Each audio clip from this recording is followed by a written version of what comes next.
Hello student, आज हम लोग पढ़ेंगे क्वांटम नंबर के बारे में। क्वांटम नंबर क्या है? तो एक आइडेंटिफिकेशन नंबर है।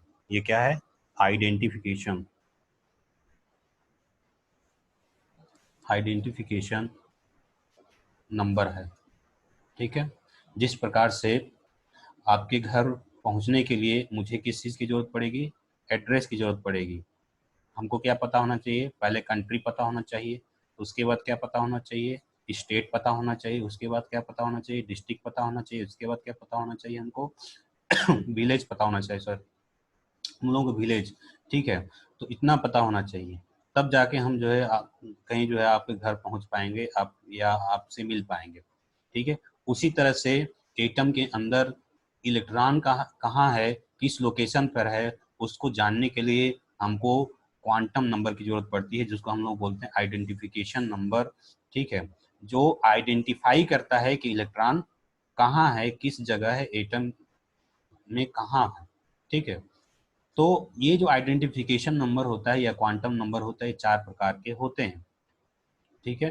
पहला है प्रिंसिपल क्वांटम नंबर, दूसरा है एजीमुथल क्वांटम नंबर, तीसरा है मैग्नेटिक क्वांटम नंबर और चौथा होता है स्पिन क्वांटम नंबर।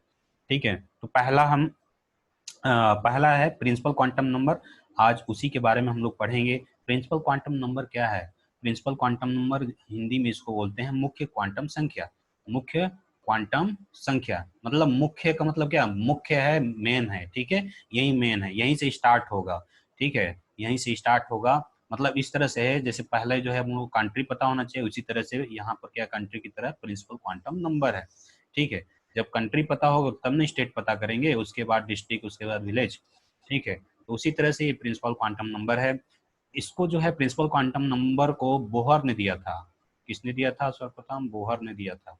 बोहर ने बताया था कि प्रिंसिपल क्वांटम नंबर एन होता है, क्योंकि वो अपने जो है जो इक्वेशन लिखा था, जो फोर्थ जो पास्टुलेट था, M V R equal to N H upon 2 pi. ठीक है। तो एन एन क्या है? यही एन जो है प्रिंसिपल क्वांटम नंबर है, मुख्य क्वांटम संख्या है। ठीक है। यही है प्रिंसिपल क्वांटम नंबर एन। ठीक है। तो ये हो गया। और प्रिंसिपल क्वांटम नंबर को हम लोग एन से डिनोट करते हैं, और ये जो है इसकी जो वैल्यू होती है, वैल्यू, ठीक है, प्रिंसिपल क्वांटम नंबर की जो वैल्यू होती है वो क्या होता है? एन बराबर 1 होता है, 2 होता है, 3 हो सकता है, 4 हो सकता है, 5 हो सकता है, डॉट डॉट डॉट इन्फिनाइट तक हो सकता है। अर्थात जो वैल्यू है वो क्या होगा? हमेशा नेचुरल नंबर होगा। वो क्या होगा? Natural number. क्या होगा? Natural number. ठीक है। हमेशा नेचुरल नंबर होगा। 1 होगा, 2 होगा, ऐसा नहीं 1.5 हो जाएगा, 2.3 हो जाएगा, ऐसा नहीं होगा। ठीक है। और ये जो सेल है, फर्स्ट फर्स्ट किसको दिखा रहा? फर्स्ट जो है वन वन किसको दिखा रहा है? ये पहले सेल को दिखा रहा है। यहाँ पर एन बराबर 1 होता है, दूसरे सेल के लिए एन बराबर 2 होता है, तीसरे सेल के लिए एन बराबर 3 होता है। ठीक है। ये सेल हो गया, इसको हम लोग क्या बोलते हैं? हम लोग सेल बोलते हैं। ठीक है, सेल बोलते हैं। ये सेल है, ये हो गया सेल। ये फर्स्ट सेल है। ठीक है। ये फर्स्ट सेल हो गया, ये सेकेंड सेल हो गया, ये थर्ड सेल हो गया। ठीक है। और पुराने ज़माने में जो सेल को रिप्रेजेंट करने का जो तरीका था वो क्या था? अभी भी रिप्रेजेंट करते हैं हम लोग इसको, K cell, L cell, M cell भी बोलते हैं। आगे जो है एन सेल भी होता है। ठीक है। एन की वैल्यू बढ़ेगा तो ये क्या हो जाएगा? एन सेल हो जाएगा। उसके बाद हो जाएगा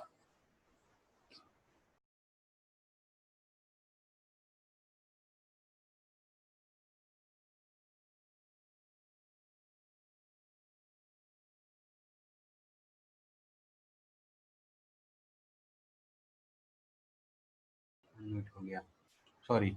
हम लोग जो है डिस्कनेक्ट हो गए थे। दोबारा चलते हैं, हम लोग पढ़ते हैं। तो एन बराबर 1 तो के हो जाएगा, एन बराबर 2 तो एल हो जाएगा, एन बराबर 3 तो एम बोलते हैं उसको, और एन बराबर 4 होता है तो ओ बोल सकते हैं, के एल एम एन, के एल एम एन। ठीक है। एन हो गया। और एन बराबर 5 होता है तो ओ हो गया। ठीक है। इस तरह से जो है रिप्रेजेंट करने का तरीका होता है। ठीक है। रिप्रेजेंट कर सकते हैं। ठीक है। के एल एम एन से भी रिप्रेजेंट किया जाता है इसको, सेल। ठीक है। और मैं एक चीज़ और बता दूं आप लोगों को कि जैसे जैसे n की वैल्यू बढ़ता है, ठीक है, n की वैल्यू इंक्रीज करता है, वैसे वैसे जो रेडियस होता है, जो रेडियस होता है, किसका रेडियस, जो सेल का जो रेडियस होता है वो क्या होता है, इंक्रीज करता है।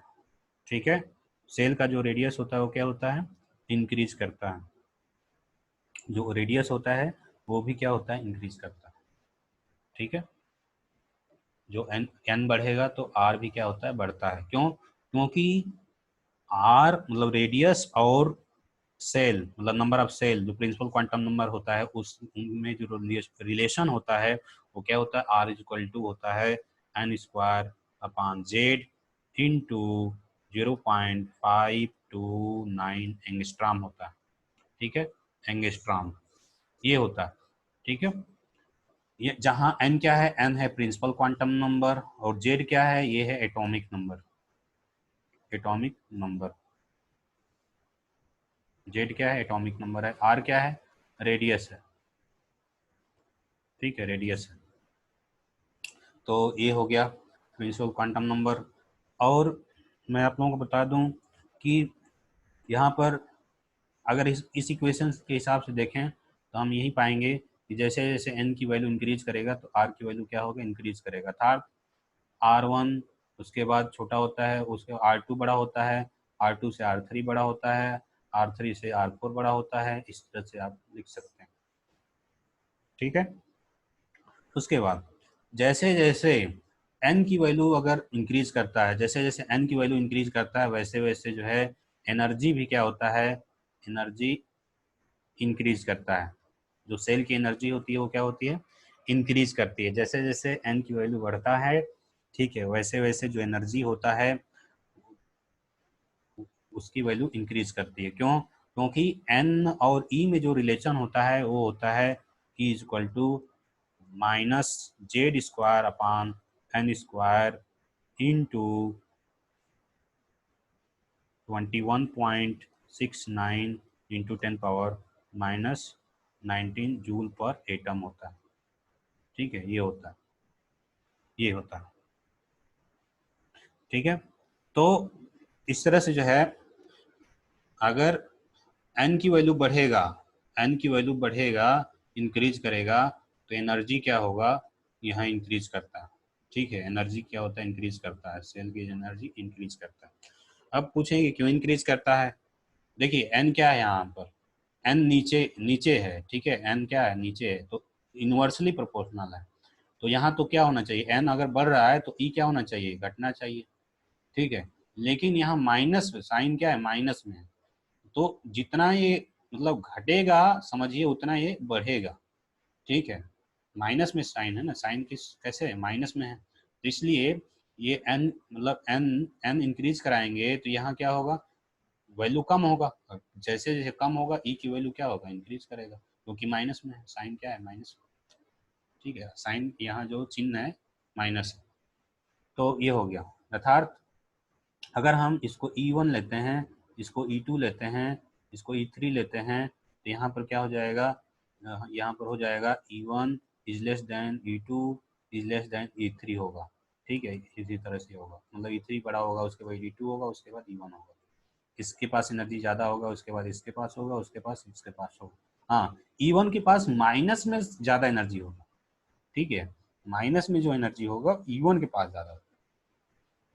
ठीक है, तो लेकिन वैसे अगर प्लस में देखें हम लोग, ठीक है, तो यहाँ पर क्या है, यहाँ साइन के अपोजिट है, माइनस है, तो माइनस में होने का मतलब क्या है, एनर्जी बहुत कम है। ठीक है, तो ये हो गया एनर्जी का कंसेप्ट। उसके बाद जो है एक चीज़ और मैं बता दूं आप लोगों को यहाँ पर कि देखिए यहाँ पर E1 लिए हैं पहले सेल के लिए, यहाँ पर E2 लिए हैं, और यहाँ पर क्या लिए हैं, E3 लिए हैं। ठीक है, तो E2 माइनस E1 का जो डिफरेंस होगा, जैसे E2 माइनस E1 का जो डिफरेंस होगा, ठीक है, उसके बाद देखेंगे यहाँ E3 माइनस E2 का जो डिफरेंस होगा। ठीक है, तो क्या होना चाहिए, देखिए E2 माइनस E1 का जो डिफरेंस होगा उस ज़्यादा होगा। ठीक है, किससे ज़्यादा होगा, इससे ज़्यादा होगा। E2 माइनस E1 का जो डिफरेंस होगा ज़्यादा होगा किससे, E3 माइनस E2 से। ठीक है, इससे ज़्यादा हो, इस बात का हमेशा ध्यान रखिएगा। ठीक है, मतलब इसके बीच में जो एनर्जी गैप होगा डेल्टा ई मान लेते हैं E1, और इसके बीच में जो एनर्जी गैप होगा डेल्टा E2 मान लेते हैं।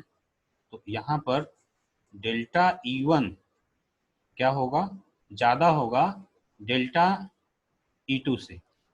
ठीक है, इसका मतलब क्या है, जो मतलब यहाँ से किसी इलेक्ट्रॉन को यहाँ लाना है, मतलब फर्स्ट ऑर्बिट से सेकेंड ऑर्बिट में लाना है, तो हमको मतलब जो एनर्जी की जरूरत पड़ेगी वो ज़्यादा एनर्जी की जरूरत पड़ेगी। ठीक है, क्योंकि ये ज़्यादा है तो ज़्यादा एनर्जी की जरूरत पड़ती है। ठीक है, जो एनर्जी गैप है।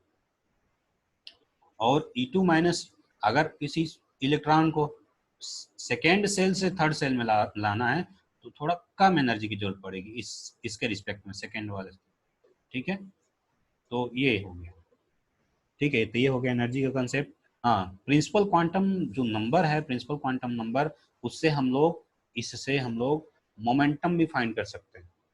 क्या फाइंड कर सकते हैं, एंगुलर मोमेंटम फाइंड कर सकते हैं। ठीक है, हम लोग angular angular momentum angular momentum find कर सकते हैं। क्यों, क्योंकि बोहर ने बताया था कि एम भी आर इक्वल टू क्या होता है, ये होता है एन एच अपान 2 पाई। और एम भी आर क्या है, एंगुलर मोमेंटम है। तो हम इसको अगर मान लें, कुछ मान लें, जे मान लेते हैं, angular momentum J equal to, तो क्या हो जाएगा, एन एच अपान 2 पाई हो जाएगा। ठीक है, तो angular momentum J equal to N H upon 2 pi. ठीक है, एन की वैल्यू अगर पता होगा, एन की वैल्यू मान लीजिए 1 है, तो जे क्या हो जाएगा, जे हो जाएगा एच अपान 2 पाई। एच की वैल्यू रख देंगे, पाई की वैल्यू रख देंगे, इसको सॉल्व करेंगे तो क्या आ जाएगा, एन बराबर 1 के लिए क्या आ जाएगा, एंगुलर मोमेंटम आ जाएगा, एंगुलर मोमेंटम आ जाएगा। ठीक है, तो इस तरह से जो है हम लोग एंगुलर मोमेंटम निकाल सकते हैं। तो हम लोगों ने क्या क्या देखा, हम लोगों ने देखा, एक बार रिवाइज करा देता हूँ। हम लोगों ने देखा कि जो क्वांटम नंबर होता है वो जिस प्रकार से आपके घर पर पहुंचने के लिए मुझे 4 प्रकार के जो एड्रेस की जरूरत पड़ती है।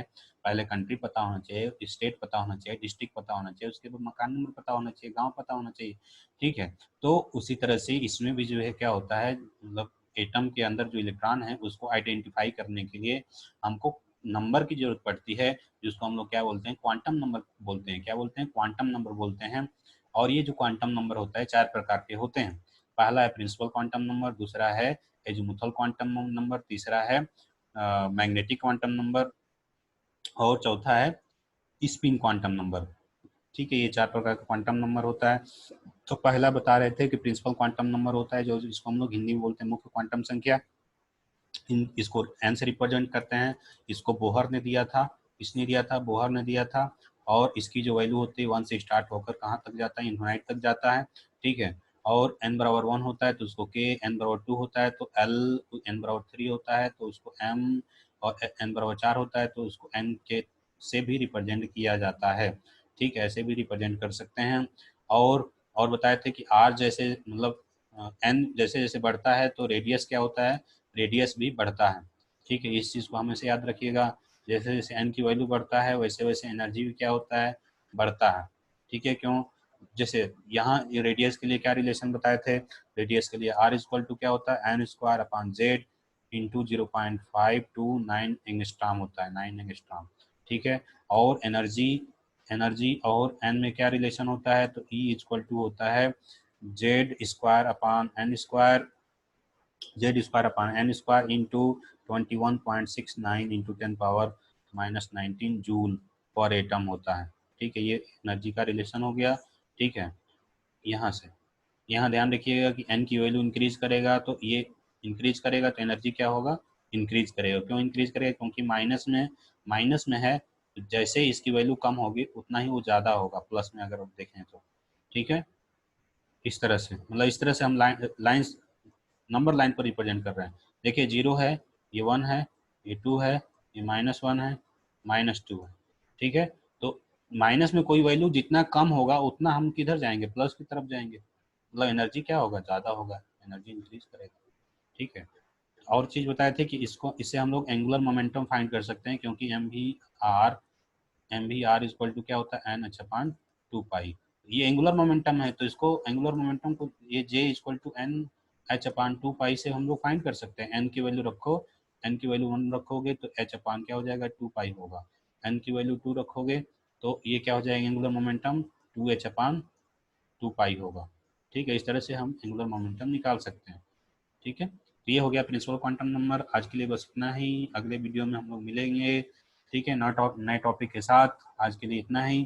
ठीक है, धन्यवाद। वीडियो अच्छा लगा तो लाइक कर दीजिए, नहीं लगा तो डिसलाइक कर दीजिए। तो यही रोकते हैं हम लोग। ठीक है, जय हिंद, जय भारत, बाय।